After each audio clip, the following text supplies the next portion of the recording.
Hello friends, my self विशेष कटियार। तो आज हम लोग बात करेंगे बॉडी टेम्परेचर के बारे में। तो टेम्परेचर का मीनिंग होता है डिग्री ऑफ हॉटनेस या कोल्डनेस, यानी हमारी बॉडी में हॉटनेस है या कोल्डनेस है।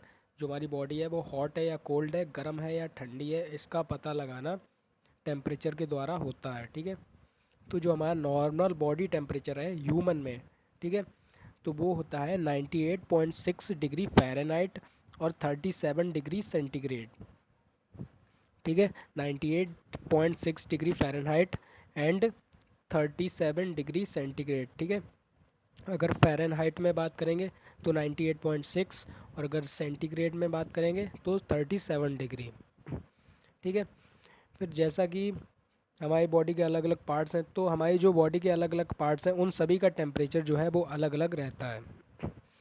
जैसा कि ओरल टेम्परेचर यानी माउथ की बात कर रहे हैं, तो अगर हम माउथ में थर्मामीटर रख कर देखेंगे तो वहाँ पर जो टेम्परेचर, जो नॉर्मल टेम्परेचर मिलेगा, तो वो 98.6 डिग्री फ़ारेनहाइट और 37.0 डिग्री सेंटीग्रेड। ठीक है, जो कि हमारा नॉर्मल बॉडी टेम्परेचर था। तो ओरल टेम्परेचर यानी माउथ में थर्मामीटर लगाने से हमको इतना टेम्परेचर मिलेगा। फिर दूसरे नंबर पर आता है सरफेस टेम्परेचर।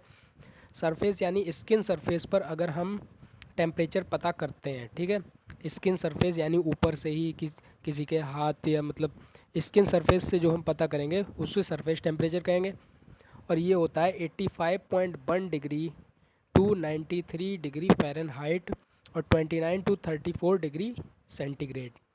ठीक है, ये था आपका सरफेस टेम्परेचर।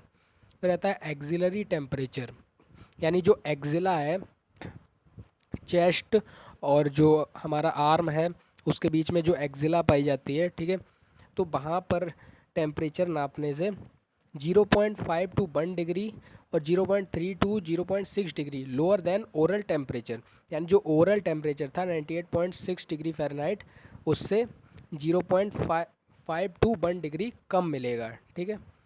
और जो रेक्टल टेम्परेचर है, यानी जो रेक्टम में अगर थर्मोमीटर एट्सेट्रा लगाकर देखेंगे तो 0.5 टू 1 डिग्री हायर मिलेगा। ठीक है। और सेंटीग्रेड में 0.3 टू 0.6 डिग्री हायर मिलेगा। ठीक है। देन ओरल टेम्परेचर, जो ओरल टेम्परेचर था नॉर्मल बॉडी टेम्परेचर। ठीक है। फिर आता है हीट प्रोडक्शन। तो हमारी बॉडी में किन किन फैक्टर्स के द्वारा हीट प्रोड्यूस होती है। तो सबसे पहला पॉइंट है मेटाबॉलिक एक्टिविटीज़, यानी जो हमारी बॉडी में मेटाबॉलिक एक्टिविटीज़ होती हैं, यानी एनाबॉलिज्म और कैटाबॉलिज्म, यानी चय उपचय की जो क्रियाएं होती हैं उनके द्वारा जो है वो हीट का प्रोडक्शन होता है। फिर दूसरा पॉइंट है मस्कुलर एक्टिविटीज़। ठीक है। तो मस्कुलर एक्टिविटीज़ में जो हमारी बॉडी की मसल्स हैं उनकी एक्टिविटी जितनी ज़्यादा होगी उससे भी उतनी ज़्यादा हीट प्रोड्यूस होगी, यानी मस्कुलर एक्टिविटीज़ जो है वो हीट प्रोडक्शन का भी एक फैक्टर है या कारण है। ठीक है। अगर कोई भी पर्सन है वो अगर दौड़ कर आता है तो उसमें मस्कुलर एक्टिविटीज़ क्या है, ज़्यादा है, तो तब क्या होगा, हीट प्रोडक्शन ज़्यादा होगा। फिर थर्ड पॉइंट है शाइबरिंग। शाइबरिंग माने होता है काँपना। अगर कोई पर्सन है वो अगर काँपता है यानी हिलेगा तो मस्कुलर एक्टिविटीज़ उसमें भी ज़्यादा होंगी, जिस वजह से जो है शाइबरिंग भी जो है वो हीट प्रोडक्शन का एक फैक्टर माना जाता है। फिर एक हो गया हीट प्रोडक्शन, फिर दूसरा आता है इसके अपोजिट हीट लॉस। ठीक है। तो हीट लॉस में क्या क्या आएगा, पहला है आपका कंडक्शन, ठीक है, हीट का कंडक्ट करना, रेडिएशन और कॉन्वेक्शन, इन तीनों के द्वारा क्या है, हीट लॉस होता है। फिर आता है आपका एवापोरेशन या इनसेंसिबल परस्पिरेशन। ठीक है, इसमें क्या होता है, यानी एवापोरेट करना, जो वाटर होता है वो एवापोरेट करता है। इनसेंसिबल परस्पिरेशन यानी जो हम लोग सांस लेते हैं या इंस्पिरेशन एक्सपिरेशन होता है, तो जो CO2 जो बाहर निकलती है तो उसमें एक अमाउंट ऑफ वाटर, जो अमाउंट वाटर का रहता है तो उसके द्वारा क्या है, हीट लॉस होती है। फिर थर्ड है पेंटिंग। इसका मतलब होता है जैसे कि आपने डॉग वगैरह को देखा होगा, वो अपनी टंग को गर्मियों में बाहर निकाल लेते हैं क्योंकि उनमें पसीना नहीं निकलता है, और वो जो सलाइवा होता है, सलाइवा के द्वारा जो है टेम्परेचर को मेंटेन करते हैं। फिर मैकेनिज्म ऑफ रेस्पिरेशन पढ़ने से पहले या रेगुलेशन ऑफ बॉडी टेम्परेचर पढ़ने से पहले हम लोगों को दो चीज़ें जान लेनी चाहिए। एक होता है हीट गेन सेंटर और एक होता है हीट लॉस सेंटर। तो हीट गेन सेंटर और हीट लॉस सेंटर ये दोनों रेगुलेशन ऑफ बॉडी टेम्परेचर में वर्क करते हैं। तो हीट गेन सेंटर का फंक्शन क्या होता है? To increase body temperature. ठीक है, हीट गेन सेंटर जो हमारी बॉडी में हाइपोथैलेमस यानी ब्रेन का जो एक पार्ट है हाइपोथैलेमस, वहाँ पर पाया जाता है और ये बॉडी टेम्परेचर को बढ़ाने का कार्य करता है। जो हीट लॉस सेंटर है ये भी हाइपोथैलेमस में पाया जाता है और ये क्या है, ये बॉडी टेम्परेचर को घटाने का कार्य करता है। ठीक है, तो इसके बाद हम देखेंगे रेगुलेशन ऑफ बॉडी टेम्परेचर की बॉडी टेम्परेचर जो है वो कैसे रेगुलेट होता है। तो सबसे पहले नॉर्मल बॉडी टेम्परेचर, मान लीजिए कोई पर्सन है उसका जो बॉडी टेम्परेचर है वो नॉर्मल है, तो वहाँ पर दो कंडीशन होंगी, एक डिक्रीज़ इन बॉडी टेम्परेचर और एक इंक्रीज़ इन बॉडी टेम्परेचर। ठीक है, तो सबसे पहले हम एक एक करके देखेंगे। सबसे पहले हमारा आएगा डिक्रीज़ इन बॉडी टेम्परेचर। मान लीजिए अगर किसी पर्सन की बॉडी का टेम्परेचर डिक्रीज़ हो रहा है यानी कम हो रहा है, घट रहा है। ठीक है, जैसे ही बॉडी टेम्परेचर घटने लगेगा तो stimulation of heat gain center, जो हीट गेन सेंटर था वो स्टिमुलेट हो जाएगा और हीट गेन सेंटर जो था वो बॉडी टेम्परेचर बढ़ाने का कार्य करता है। ठीक है, आपको जैसा कि पहले बताया जो था, जो हीट गेन सेंटर है वो बॉडी टेम्परेचर को बढ़ाता है। ठीक है, तो जैसे ही वो पता चलेगा कि बॉडी टेम्परेचर हमारी बॉडी में डिक्रीज़ हो रहा है तो वैसे ही हीट गेन सेंटर जो है वो स्टिमुलेट हो जाएगा, क्योंकि उसका कार्य होता है बॉडी टेम्परेचर को बढ़ाने का। ठीक है, तो डिक्रीज़ इन बॉडी टेम्परेचर मिला तो तुरंत ही जो हीट गेन सेंटर था जो पोस्टीरियर हाइपोथैलेमस में प्रेजेंट होता है, हाइपोथैलेमस के पोस्टीरियर पार्ट में, वो स्टिमुलेट हो जाएगा। ठीक है, तो stimulation of heat gain centre मिलेगा हमको। फिर जब हीट गेन सेंटर स्टिमुलेट हो जाएगा तो वो अपने टू फंक्शन करेगा। ठीक है, एक इंक्रीज़ इन सिंपैथेटिक एक्टिविटी, एक सिंपैथेटिक एक्टिविटी को बढ़ा देगा, और शाइबरिंग। ठीक है, शाइबरिंग यानी कांपना।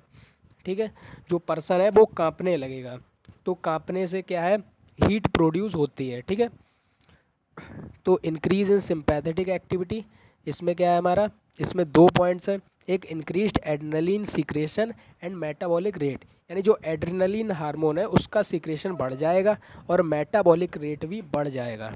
ठीक है, किसकी वजह से, जो सिंपैथेटिक एक्टिविटी बढ़ाई जा रही थी। ठीक है, हीट गेन सेंटर के द्वारा। और दूसरा क्या है, cutaneous vaso constriction and decrease sweating. ठीक है, और जो वेसल्स होती हैं, ठीक है, क्यूटेनियस यानी स्किन में, तो वो वेसल्स क्या है, कॉन्स्ट्रिक्ट कर जाएंगी और स्वेटिंग जो है वो स्वेटिंग को कम कर देंगी। ठीक है, जब स्वेटिंग नहीं होगी तो हमारी बॉडी से हीट लॉस नहीं होगा। ठीक है, हीट लॉस नहीं होगा और डिक्रीज़ इन हीट लॉस। ठीक है, जब स्वेटिंग नहीं होगी तो हीट लॉस जो है वो कम हो जाएगा, डिक्रीज़ इन हीट लॉस। फिर दूसरा था हमारा जो शाइबरिंग, तो शाइबरिंग की वजह से इंक्रीज़ इन हीट प्रोडक्शन। ठीक है, शाइबरिंग की वजह से हीट प्रोडक्शन बढ़ जाएगा। ठीक है,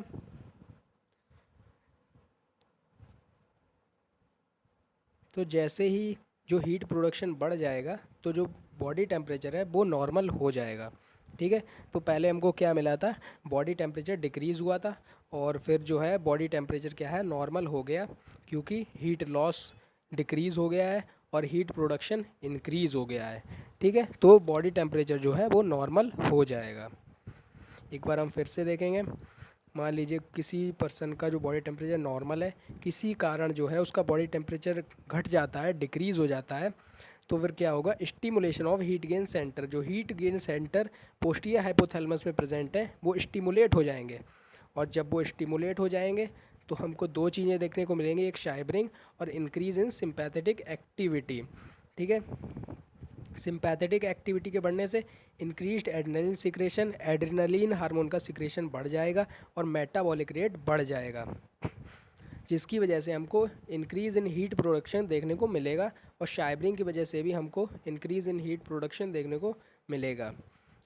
और दूसरा है क्यूटेनियस वैसोकॉन्स्ट्रिक्शन जो एंड डिक्रीज स्वेटिंग, और जो स्वेटिंग हो रही होगी बॉडी में वो डिक्रीज़ हो जाएगी यानी कम हो जाएगी, जिसकी वजह से हीट लॉस भी कम हो जाएगा और जो बॉडी टेम्परेचर हमारी बॉडी का डिक्रीज़ हुआ था वो नॉर्मल हो जाएगा।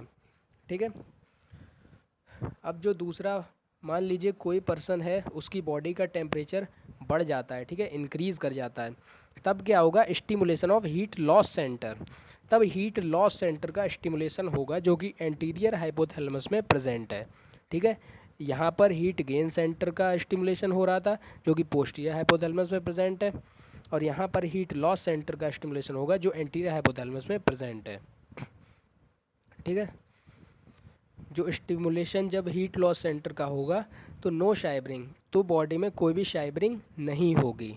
ठीक है। और दूसरा है इनहिबिशन ऑफ सिंपैथेटिक एक्टिविटी, और जो सिंपैथेटिक एक्टिविटी है वो इनहिबिट हो जाएंगी यानी कम हो जाएंगी,